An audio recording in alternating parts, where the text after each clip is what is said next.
Welcome back, everybody, to another episode of Colony Drop, a Gundam podcast. My name is Brian.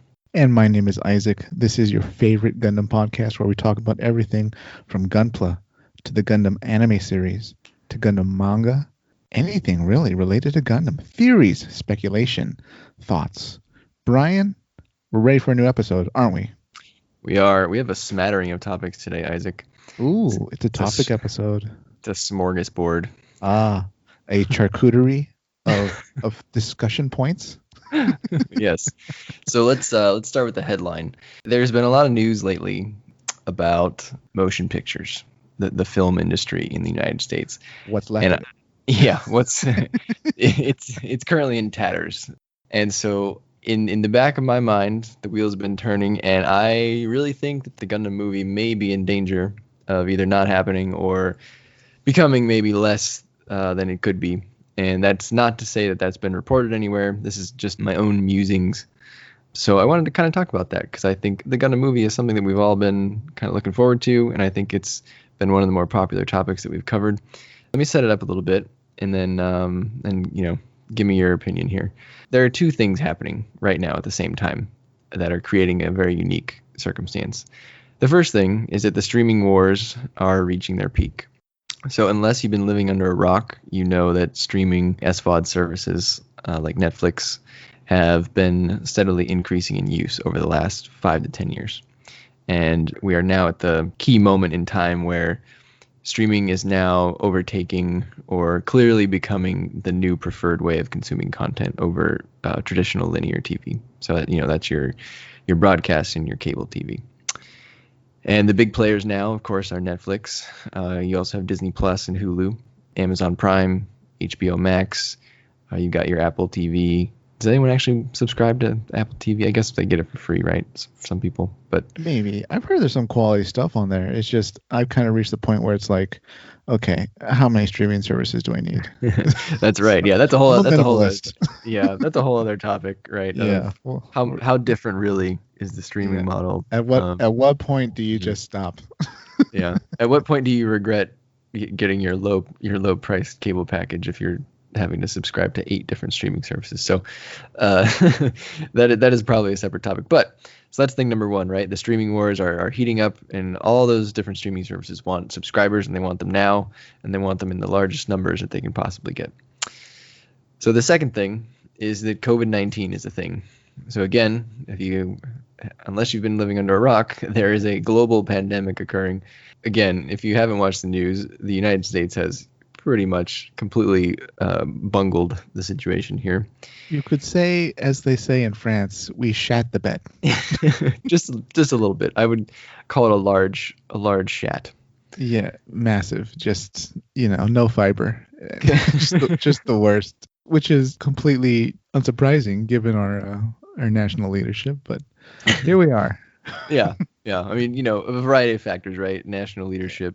General independent spirit of the United States populace has led to our current predicament. Yeah, Isaac and I live in Los Angeles, and it is particularly bad right here. We have doubled our case count in the last month from 500,000 to 1 million, which is pretty atrocious given that it took us, 8 months to get to 500K? And pretty much, yeah. Wear a mask, save a life, wash your hands, avoid other people, stay home. Yeah. And so that's a thing. So the consequence of that, why does that matter with the streaming wars? Well, movie theaters are closed because obviously those every movie theater that you go to would be basically a super spreader event of COVID-19 if there was someone, sitting next to you breathing on you for 2 hours. So most movie theaters, they're closed. They're for the most part not showing movies. Every now and then there's a small theatrical release of something like New Mutants came out a few months ago. Warner Brothers tried to release Tenet, and it underwhelmed, not necessarily from a review perspective, but definitely from a box office number perspective. That was a mistake. Yeah. I think that we should have waited. Yeah. Let me just say this in case anyone from their studio's listening, like their marketing department or something, somehow. I would have gone in theaters and see it after the pandemic. Yep. That's right. Not before. All right, but anyways. I mean, that's the producers are stuck between a rock and a hard place, right? I mean, they have this asset that they spent hundreds of millions of dollars, and they can't do anything with it. It's just kind of sitting there. They're not earning a return, and investors don't like that. The stock market doesn't like that. They want their money, and they want it now. And so, obviously, I think probably Warner wishes that they could have gotten more for it, but they probably had to test the waters with something, and I guess that was the one they chose. So what are those two things doing to the Gundam movie? Why does this matter for the Gundam movie? Because the Gundam movie is still in production, pre-production. It's being written as far as we know. We've not heard anything else. We haven't heard any casting. We haven't heard any plot details. There's no trailer, no teaser, no nothing. All we know is a producer and a writer. And once again, the writer is Brian K. Vaughan. And we know the production company is Legendary, people who made Pacific Rim, who made 42. And it's also obviously being co-produced by Sunrise. So why does all this matter? Well, Legendary is a smaller producer. They're not a Disney. They're not a Warner Brothers. They typically co-produce most of their films. A lot of them they co-produce with Warner Brothers. I cannot find anything that confirms or denies or clarifies if the Gundam movie would be co-produced by Warner Brothers. So I'm not sure. But if it's not co-produced by Warner Brothers, that's actually probably worse for us in this situation because the way a co-production works, it's kind of in the name. There's basically two or more people paying for the movie, and they split the returns in some way, generally in some waterfall calculation, whether it's 50-50 or whatever you pay into the movie. So it's a good way to hedge risk, right? So if you think the movie is pretty good, maybe you're willing to put in more. If you're not sure but you still want to be a good partner, maybe you put in a little less. Or just over time, if you want to co-produce all your movies, then there's less risk for you over an entire portfolio than one individual movie.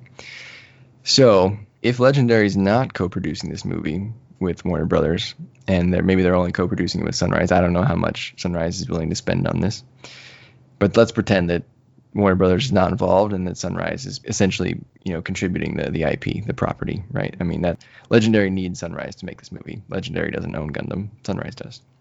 So if they don't co-produce the movie, that means there's even more risk on Legendary. And since Legendary is a smaller producer, more risk is bad for them. And if movie theaters are closed, Isaac, with no real certainty of when they will open up, your once lofty revenue projections may need to come down. And if your revenue comes down, what else goes down, Isaac?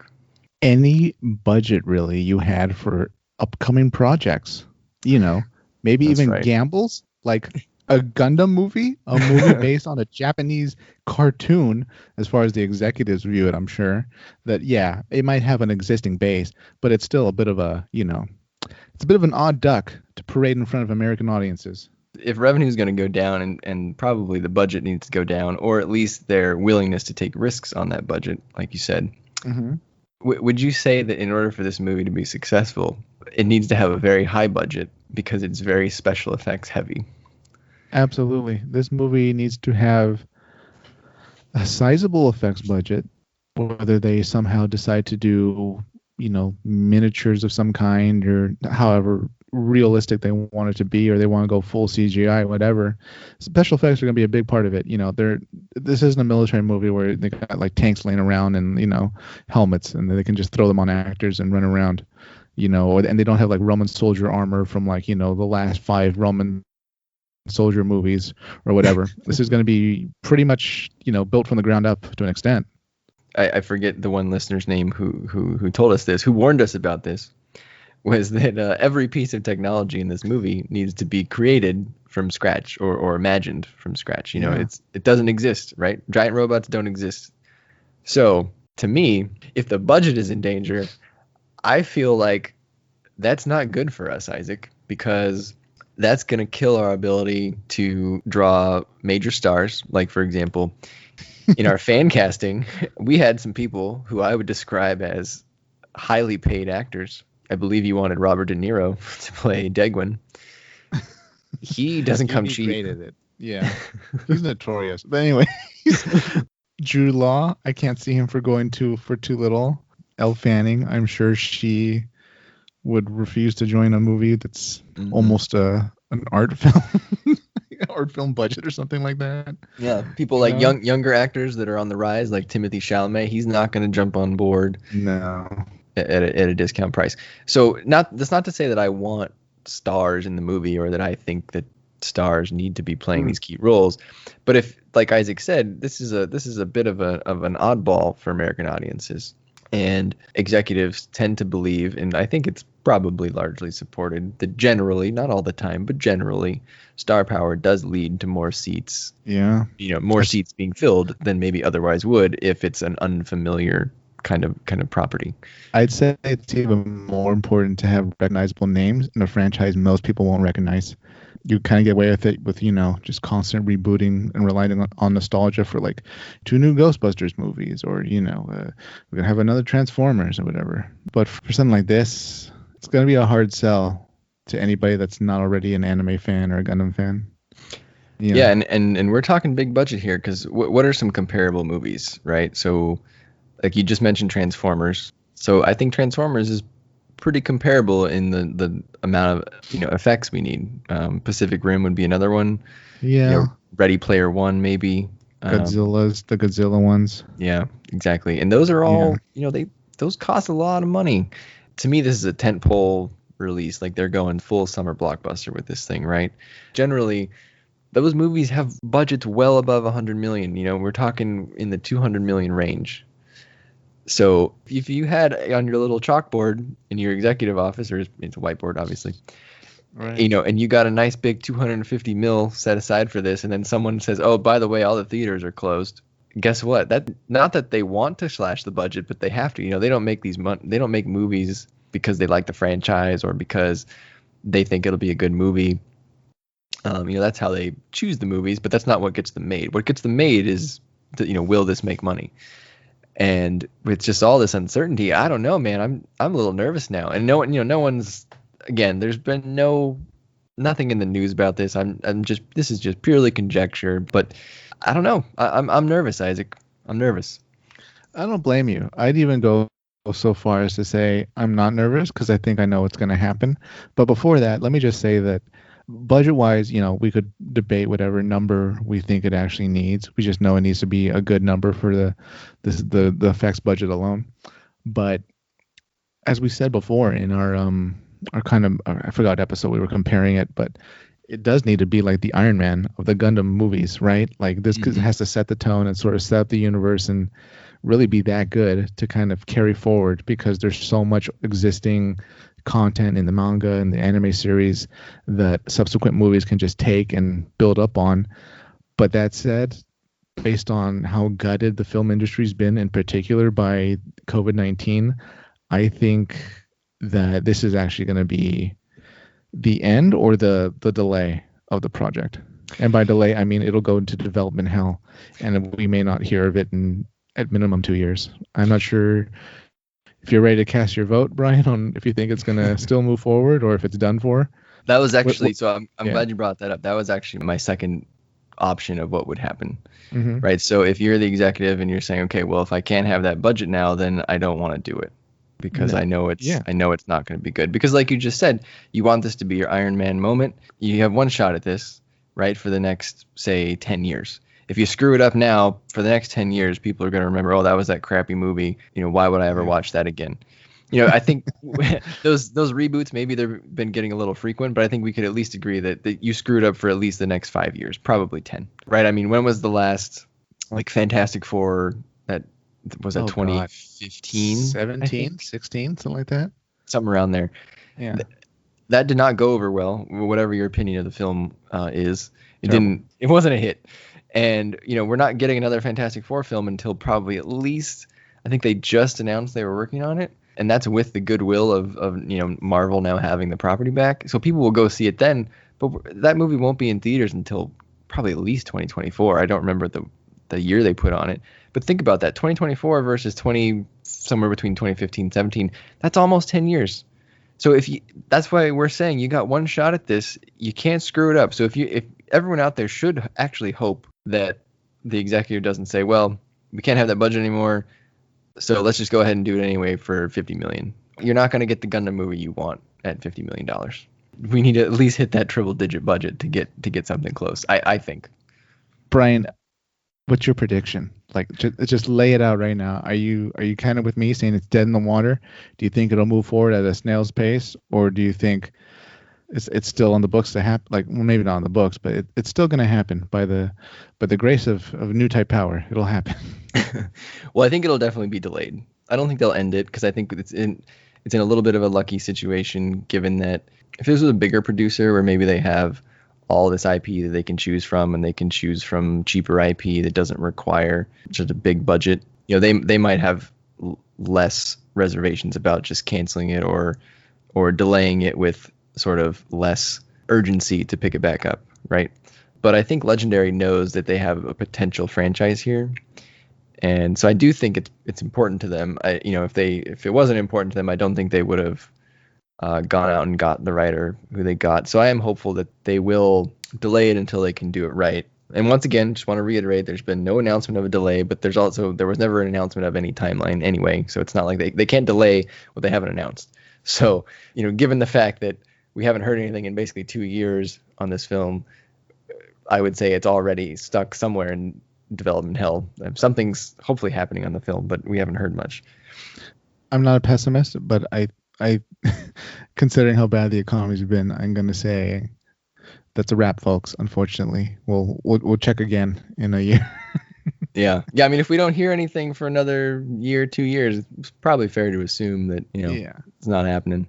But yeah, it's a situation where, look, they approve the movie, and even if they do delay it, that's a risk you run, right? I mean, if you delay it, then it's no longer in sort of active development. It's still being worked on, but maybe isn't a priority. And oftentimes in the film business, you have to strike when the iron's hot. And when it gets approved, you better hope the movie gets made, because if a certain person drops out, then maybe the whole project falls apart, and then you don't hear about it again for 5 years. There's lots of examples of films that have been stuck in development hell with bigger stars and bigger names than this one. So we have to hope that doesn't happen. But I do think that Gundam fans should probably temper their expectations, or at least prepare to wait a little bit longer. If you see a trailer, have a feeling that it's going to happen. If you don't, assume it's not. And as far as timing goes, we use Los Angeles as a proxy here, but I think they released the tier schedule for the vaccine when it's going to be available to you. I think Isaac and I would both qualify for the bottom tier, or like basically the last people in line to get the vaccine. And I believe what the website says is that there is currently no timeline for you to get the vaccine. June is anticipated, like the start for your tier. Hopefully that changes, though, because I believe the incoming president-elect, Joe Biden, Papa Joe, I think his plan's going to be, I think it's 100 million vaccinations in 100 days. So wow. We'll see. I have confidence the experienced politician will be able to put together a better plan than the inexperienced current administration. Let's hope so. Yeah. But it's not even just when the vaccine is out. I mean, then you get how many people are actually going to go get the vaccine, right? I mean, a lot of those surveys say half, 60%. I'll take what I can get. True. Because they're not going to release it when everyone has the vaccine. It's when are people going to be back in the chairs in movie theaters in full force? Is it going to be a month after the vaccine, or 6 months, or a year? I'm betting probably a year, at least 6 months before you can depend on reasonable attendance. I'll double down on Fauci and say by this fall we'll feel a bit closer back to normal. Yeah, I hope so. Yeah. So if things come back to normal, maybe we can get this show back on the road. Yeah, I mean, it's a bit of an opaque situation to look at, though, because we're not sure what they're prioritizing in terms of the money that they do have, what kind of financing they have that they think they can sort of shuffle around to cover their existing budgets, But I think I would be surprised if whatever executives running the show, or at least are in control of the Gundam project, would say, well, this thing's a sure bet, and decided to keep its budget as is and, its current slot. So... yeah, we better hope for that. The reason I'm bringing this up is that Legendary was in the news for being very upset at something that Warner Brothers did. So Warner Brothers, all of you may have seen this in the news a few weeks ago, they announced that their entire 2021 theatrical slate would be available day and date on HBO Max, with the theoretical theatrical release. And they do that basically to sort of drive, subscribers to their new HBO Max service. That caused a lot of drama. Directors and Legendary were very upset about this because apparently it seems like Warner Brothers did not tell those people, the participants essentially, about that decision before they made it public. Probably not the way you want to go about it, even if it is probably the right decision. Not to go too detailed into it, but films, they have a life cycle, and the theatrical window is always where they make most of their money. And so if you were a participant in the film, or a director of the film, or an actor, or a co-producer in Legendary's case, and you woke up one morning to find out that your theatrical window had been wiped away, which is generally the biggest source of a film's revenue, that you probably wouldn't be too happy, right? You would probably have a like, oh boy, well, I doesn't seem like I'm going to make much money on that film anymore. So it does sound like Warner has kind of worked it out with them and agreed on some other way to compensate them.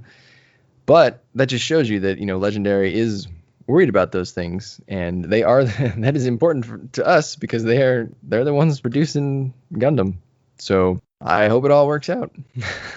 It's difficult to say, really. I mean, this whole streaming thing is kind of an uncharted territory, right? I mean, I have mixed feelings, kind of. I do like to go into the movie theater sometimes, but sometimes you didn't enjoy the movie as much as you could have. Sometimes you watch a movie at home and you think to yourself, boy, I would have loved to see this in theaters.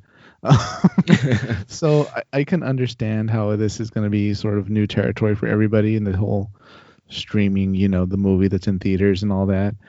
But I'm not sure about like the whole contract law and all that between the studios and the actual distributors. And hey, you are going to release this on streaming? We never talked about that. I'm surprised something was so overlooked. But then again, I don't know, maybe they had some kind of agreement before COVID, and this wasn't even something their attorneys could have imagined. So, what situation would happen where they would have to stream our movie? That's not something we should even discuss in the contract. Yeah, pretty much. I mean, Warner clearly, I've not read that agreement, but Warner clearly had that authority to do so. Otherwise, they wouldn't have made that decision public. I guess if I was Warner, I probably would have called them a day in advance and say, hey, I'm going to say this tomorrow. Is there anything you want to talk?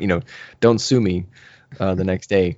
We'll work it out or something. It just seems very abrupt. And Warner's streaming guy, he made a statement which he's unpopular because of that decision, but some things that he said made sense. He's like, well, look, there's a pandemic. I can't undo that, and we have to release these movies sometime. So he's right about that.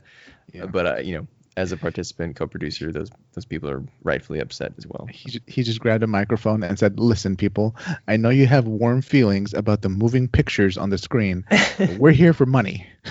The only way we can make money right now is to stream these movies. Put them on the service. So shut up and sit down. So yeah. But that said, that's why I think the budget is a concern, because if they were to say, say, let's pretend you were the producer in charge of the Gundam movie, Isaac, sure. And your boss came in and said, Isaac, your Isaac, they came in, they said, Isaac, we really like your Gundam show, but we really want to put that straight to HBO Max instead of going to the theaters. Could you maybe lop that budget in half? Then what do? It's kind of like, ooh, you're really breaking my plums. You really put them in the juicer. Yeah. So I don't know. The movie about giant robots with questionable, revenue projections. I'm tempering my expectations more than I was when the pandemic started. Yeah. So, because when we started this podcast, COVID was sort of just starting. We were still all optimistic. No, but we're still here. Some of us had been closely following the horror in China and realized we were next. Well, no, I agree on that. I meant I don't think we had cause for super concern about the Gundam film at that point. Well, we thought it was going to be done in a few weeks, right? We just had to lock down for a few weeks. No, Isaac will tell you that he knew that this was all going south way back in, what was that? When was the last time we got together? Was it February, Isaac? It was February, yeah. And that's when I had a sad inkling that it would be the last time we'd be together for a long time. And you were right. Here, it's almost gonna be a year now. So Yeah. yeah. Well, let's go on to some better news. Yeah. The other smattering of topics that we have to talk about today is just in general, Isaac. We don't like to be a news show, right? I don't think podcasts are a good way to get your news. No.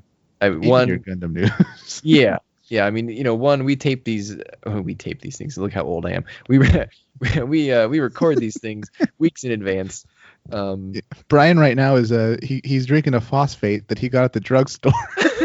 The chemist made it for me. Yeah, he's gonna go down and get a nickel paper later. On my penny farthing bicycle.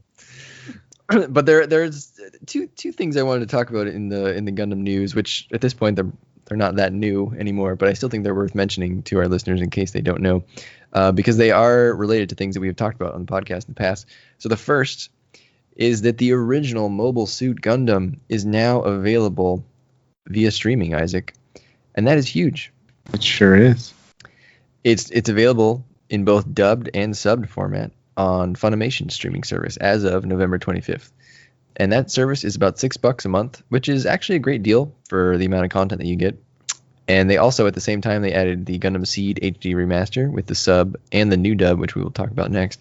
They also added Gundam Seed Destiny, the HD remaster with subbed only because the new dub is not yet done. And they also added Gundam Unicorn. Gundam Unicorn is just everywhere. Apparently, all the streaming services want Gundam Unicorn. Why not? It is like the prettiest animated Gundam. It is. Yeah. Yeah. I mean, yeah, I guess Origin and Thunderbolt probably give it a run for its money, but Unicorn is pretty damn nice to watch. Every screenshot can be a wallpaper. Yeah. Especially if Isaac just has his room papered with screenshots of the quad wing. It's just the quad wing. Maybe. I don't know. You're like, maybe. No, it's just pictures of Dagwin. Just a Dagwin memorial. And Funimation, in as part of the release, Funimation also promised that more Gundam was coming soon. So that's excellent news. And yeah, I don't know. This is just really, really worth noting because when we first started this podcast, one of our first episodes, if not our very first episode, was how to get into Gundam. And we lamented the fact that there was nowhere to really watch the original show from a streaming perspective, because that's all you kids like to do these days is stream and not buy Blu-rays or physical media. You kids go down to the Sun Coast and get your DVDs. Yeah, I mean, look, I think the Blu-rays are good if you want to support the franchise, but obviously most people are watching streaming. So I think if you want new fans, you need that stuff on streaming, right? I mean, the Blu-rays, those are for the people that already like your show. People aren't going to go buy the Blu-ray to try out your show, right? Pretty much. Actually, dare I say this, Brian? Is the Blu-ray an attempt by a company during a global pandemic that's ravaged the global economy? Is this just an attempt to try to get money? Well, I think, I mean, Blu-ray is just a natural part of the content life cycle. Normally the Blu-ray would come out before things would go to streaming. It's a bit outdated. It doesn't hold as much weight to the consumer as it used to, for sure. No, I do think though that something like Gundam, right? Like you could subscribe to say Disney Plus and be very confident that all of your favorite Disney shows are always going to be on Disney Plus. Yeah. Because Disney owns the service and they also own the content. Funimation doesn't own Gundam, so there's a license period involved there. So at some point, whether it's a year, 2 years, Gundam's going to disappear from that streaming service. That's the kind of thing where ownership comes back into the conversation of those things that you really, really want to watch and that you really depend on being there. Someday they will leave if they're not owned by the streaming service itself. A good example of that is The Office on Netflix. The Office just recently left Netflix, and that was, I believe, one of the most watched shows on Netflix. It drives a lot of the traffic. There was even, I believe, a warning on Netflix saying, FYI, this show is leaving on this day because so many people watch The Office. It's now only on Peacock, NBC's service that, just like HBO Max, is fighting for subscribers right now. And they're using that as a tool to say, look, you can't watch The Office on Netflix anymore. You have to come over here and pay me money. So going back to Isaac's example of him paying for 8 streaming services per month, which one are you going to buy, Isaac? I don't think I'm going to get Peacock. So there you go. But at some point, if Netflix loses enough stuff that you watch, would you cancel Netflix and go sub to not necessarily to Peacock or whatever, but to something else, for a few months. I'll say this. Maybe I'm speaking for a lot of viewers or whatever. We'll go to wherever the shows and the stuff that we like to watch, new shows, existing shows, movies. We will go wherever they are to watch them. That's really the core of this whole thing. Yeah, I think the core of the whole thing is that in general, people are poor. In general, content is overpriced, or at least people feel content is overpriced, and that's why they don't want to pay their cable bill anymore. So they're paying these very low streaming fees for Netflix, Disney Plus, Peacock, and they expect a lot out of it. And one of the things that these companies try to manage a lot is churn. That means, if this show drops all this month, I'll just subscribe that month and then I'll leave the next month. That's why The Mandalorian comes out once a week, right? They don't launch all 8 episodes like Netflix would. So I wonder when Netflix will start doing that as well, once they get a lot more competition here. I can see the number of people churning increasing over time, especially if stuff starts getting too scattered to watch.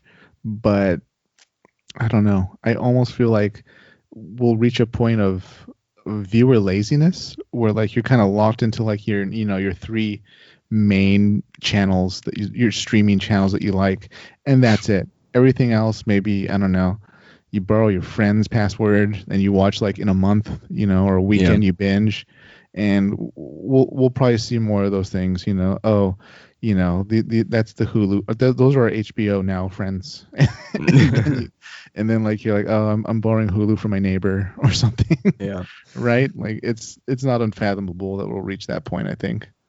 Oh no, you're absolutely right. And I mean, I think we already are there in a lot of circumstances. I think the viewer laziness, though, there's a dollar threshold to that. You don't necessarily notice your Netflix subscription every month because it's only, I don't know how much Netflix is now. I don't even notice either, but it's what like $13 a month or something like that? I think Netflix is $12.99. $12.99. Okay. Maybe less. I don't know. But if it hits $20, would you notice it then? Or maybe not you, but maybe, the public in general? I think the public would notice it creeping. Yeah. And so if they all start creeping at the same time, then it's just, you start cutting the ones you don't want, Yeah. Your kids are going to be screaming and posting on TikTok about their dad canceling, Netflix, and because he preferred, Hulu and CBS Now or something like that. Right? He just had to watch his damn Star Trek. Yeah, he's a Trekkie, and like you wanted to finish, I don't know, Riverdale, or he canceled Disney Plus, and you'll never find out the end to High School Musical, the musical. It's coming, people. The pick and choose, Yeah. Who gets kicked off the musical chairs of your household's streaming service bundle? Mm-hmm. And so that, again, that brings us back to the Gundam movie. If they need to all of a sudden cut that budget to spend more on this content over here that would drive more subs to their service, they may not hesitate to do that. So hope it doesn't happen. But anyway, so Mobile Suit Gundam available now on Funimation streaming service. Now I'm going to go tell all those people that I used to say, hey, you should go watch Gundam. I'm going to say, hey, you should go watch Gundam. And guess what? It's easily available now for $6. You could watch the whole thing in a month for $6. I might just do that. Yeah. I mean, why not? I had to watch this show. I had to buy 10 $30 DVDs from Amazon or Best Buy back in the day. And now all you guys can watch it for $6. I remember like saving money to get the 0083 DVDs, and then I'd get mad because sometimes I'd go to like Suncoast or something, or Best Buy, or not Best Buy. What else? Who was around besides Suncoast? Whatever. Probably like an Best anime Buy shop. A nameless anime shop. Yeah, they were always they were way more expensive though than even Suncoast. As a fan that just stumbled upon it, I was willing to pay most any price just to like continue and finish the series. Yeah. So yeah, I understand. Yeah, I'll do it. I'm gonna do Funimation. Yeah. And then if you're a big Gundam fan, those Blu-rays are still there. It is important to support the franchise if you want more Gundam. So I'm not saying you got to go buy the whole catalog, but maybe buy your favorites. Yeah. Or I don't know. Buy anything Sunrise Bandai to support it that's Gundam related. Yeah. Or some of those older Gundam shows, though, if they see that people buy them, maybe they'd be more willing to That's at least true, put them on actually. streaming or something. Like, for example, I don't understand, why if Mobile Suit Gundam's on there, why isn't Zeta Gundam on there? I mean, no, how does Sunrise think that people are going to go find Mobile Suit Zeta Gundam? Does it harm them to have Zeta Gundam on a streaming service? I don't get it. Just put it on there. Maybe Even this is put it on YouTube. I mean, maybe this is a crawl, walk, run situation. They're kind of testing the waters, and then they're not gonna push all the products at once. yeah, that's true. So the other thing that I wanted to talk about, sort of related to this, is that the new dub for Gundam Seed has been released, Isaac. And back in our How to Get Into Gundam episode, this is another show that we talked about. We said that Gundam Seed would be a great way to get into Gundam because it kind of redoes the first show in a little bit more of a modern take for the most part. And I know you're, I'd say, a reasonably sized fan of Gundam Seed. Is that a fair assessment? Yeah, it's a fun ride. If you're familiar with the 1 Year War, that's an alternate history 1 Year War. It's going to take the same beats. Characters are different, situations different, organizations and factions are different.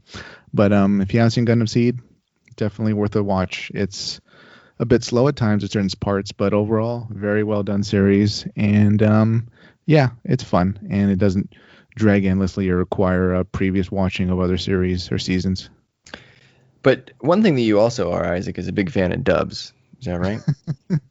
That's true too. I've seen subs.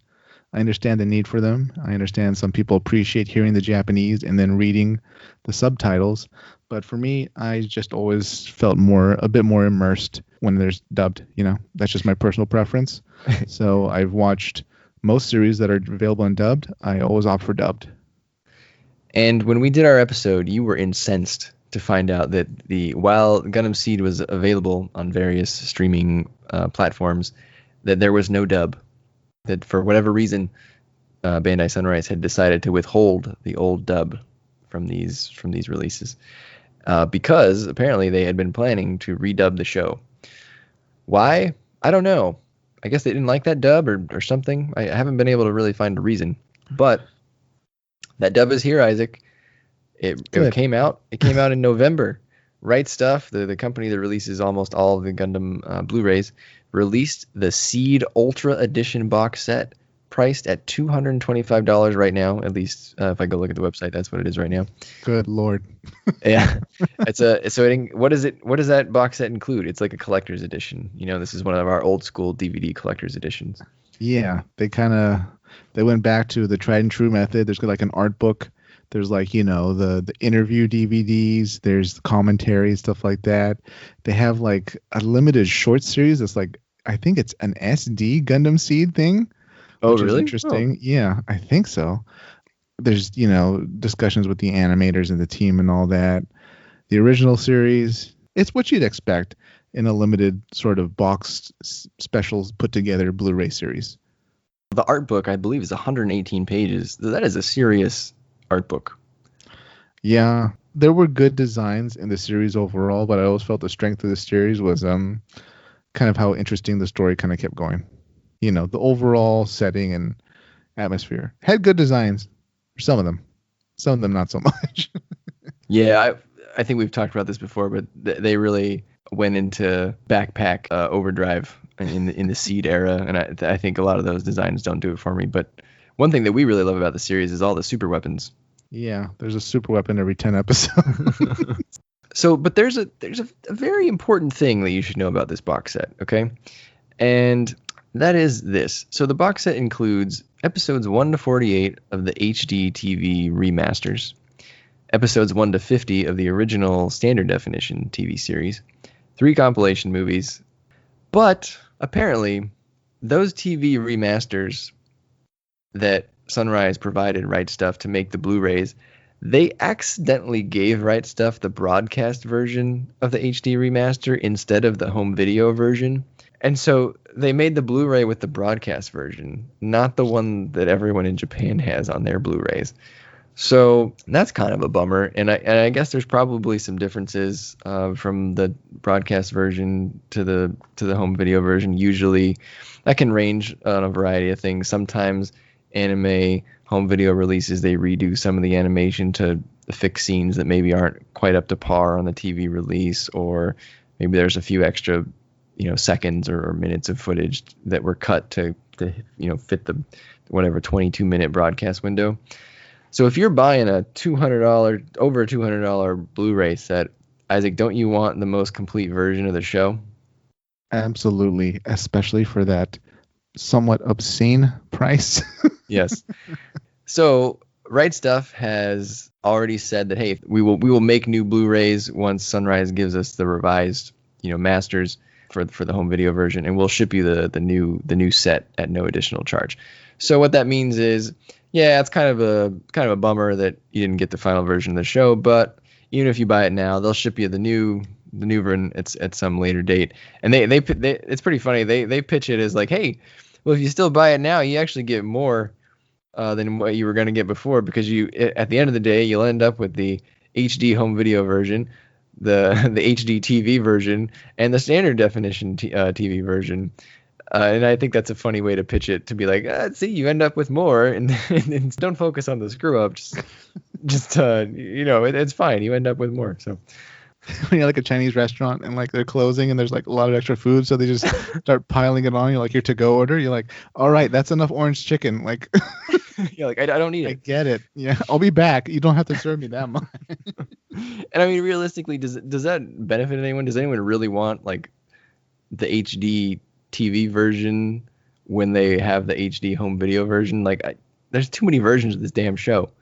Just give me the best one, put it on Blu-ray, and let me have it. Or the other thing I wanted to mention about this, which is maybe more important, is, and this is important to you, Isaac, because you were a fan. Did you watch the original dubbed or subbed? Yes, original dubbed. Okay, well, you may want to pay attention here. Oh dear, I like the voice acting. What are you going to drop on me now? Oh no, the Ultra Collection has both the old dub and the new dub. Ooh. Okay, so great, but the non-Ultra Edition Blu-rays, which I don't even know if those are out yet, but they will come out at some point. So meaning, the Blu-rays not in the box set. The Blu-rays are going to be normal price, not the 200 and whatever deal. Those will only have the new dub. Huh. So if you love the old dub and you're really attached to that, and in your mind that's what you want to be your definitive version of the show, you might have to buy the Ultra Edition. I mean, you're paying for two different versions of the show. Yeah. That's what they would say in the Japanese boardroom. And I think wherever Seed is available on streaming, and wherever it's available with the dub, that's going to be the new dub. I don't think it's the old dub. I would be surprised. In fact, no, there's no way they'd release the old dub. It's going to be new. They're going to update it, and that'd probably be a main selling point, right? Oh, yeah, fine. Absolutely. But that's their plan. Yeah. And as far as which is better, I've seen subjective. I've heard opinions both ways. I've seen some people say the new one is bad because it pronounces some names wrong or differently. What names? Muru Ramius, or however you pronounce her first name, I think is one that someone was complaining about. I forget a lot of the other names, but apparently that's Kira. an issue. Kira is now Kyra. Yeah, I would hope that they get Kira right. I've also heard that maybe the dub is not as good as you remember, and that the new one sounds more modern, which that might be true. I guess. Anything recorded recently is going to sound more modern by definition, right? Maybe they like really did a number on like the sound effects or explosions or something, or they thought the beam noises were just too silly. The noise that the bits and funnels made was kind of too silly. I don't know. I'll reserve judgment. How attached are you to the old dub? Not that attached. Oh, see, Isaac's ready. She's ready to jump off the boat. Hang and on, try the new hang one. on. I'd say I'm not that attached, but I'm not too eager for something. A new dub. I mean, it might be jarring for all I know. Yeah, well, I guess I watched the show subbed. What do you remember about the dub? Was it good? Was it passable? What does anything stick out in your mind about it? I'd say it was good. I'd say it was good. Okay. Yeah, I didn't have any issues with lip syncing that I could remember. Nobody's voice sounded just bad or anything like that. A lot of the characters had memorable voices. I can remember Kira's voice. I can remember La Cruce's voice. I can remember director Azrael's voice. They had pretty distinct voices. As far as I'm concerned, this was a case of ignoring if it ain't broke, don't fix it. So then you would be in the camp of this did not need a new dub, sounds like. No, it did need a new dub. I'm curious how it sounds, but I'm not going to go out of my way to listen to it. Yeah. Well, I'm very excited then for whenever we review Gundam Seed, because then Isaac can, he's gonna have all this. If the new dub is like bad, right? He's gonna have all this pent up frustration about like, they shouldn't have changed it. Da, da, da, da. And I think it's gonna be really interesting. It's gonna be really fun to have him rant about that when that. Am I gonna watch both versions? and No, report back? I think you should just do it from memory. But I mean, we could certainly watch like, I don't know, an episode or two. I'm definitely not going to watch the same show twice. That's not going to happen. Yeah. All right. I'll probably do the new one. I've seen the old one. I might as well do the new one. Yeah. Do you anything else you want to add? Just stay safe out there. Stay home. Wash your hands. Wear a mask. And avoid people you don't live with. All right, everybody, and that's it for today's episode.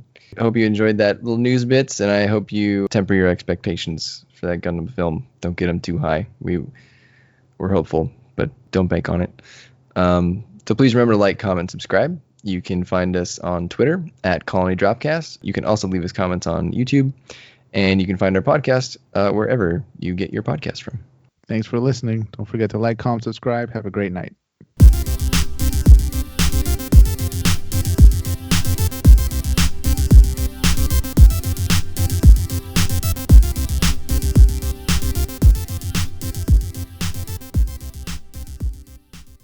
So I'm gonna try something live not live, but I'm gonna record it.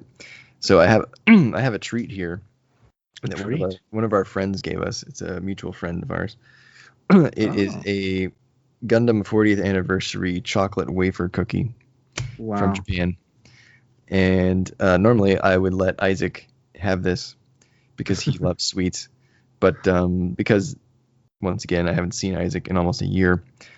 I'm gonna eat it and tell him if it tastes good. So the wrapper it comes in has a little chibi char and a little SD Zaku, and it looks a lot like the wafer crisps that we have over here. Like the chocolate and the strawberry ones, the vanilla ones. Yeah. So let's see. Oh, it's really hard. It's good. Tastes like a chocolate wafer. I need you to get your mouth closer to the microphone and chew slowly. We're going to do an ASMR audio. All right, here we go. Ready?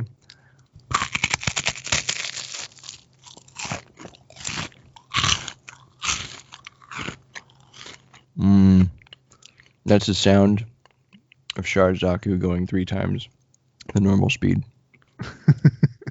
All right, everybody. That's it for this episode.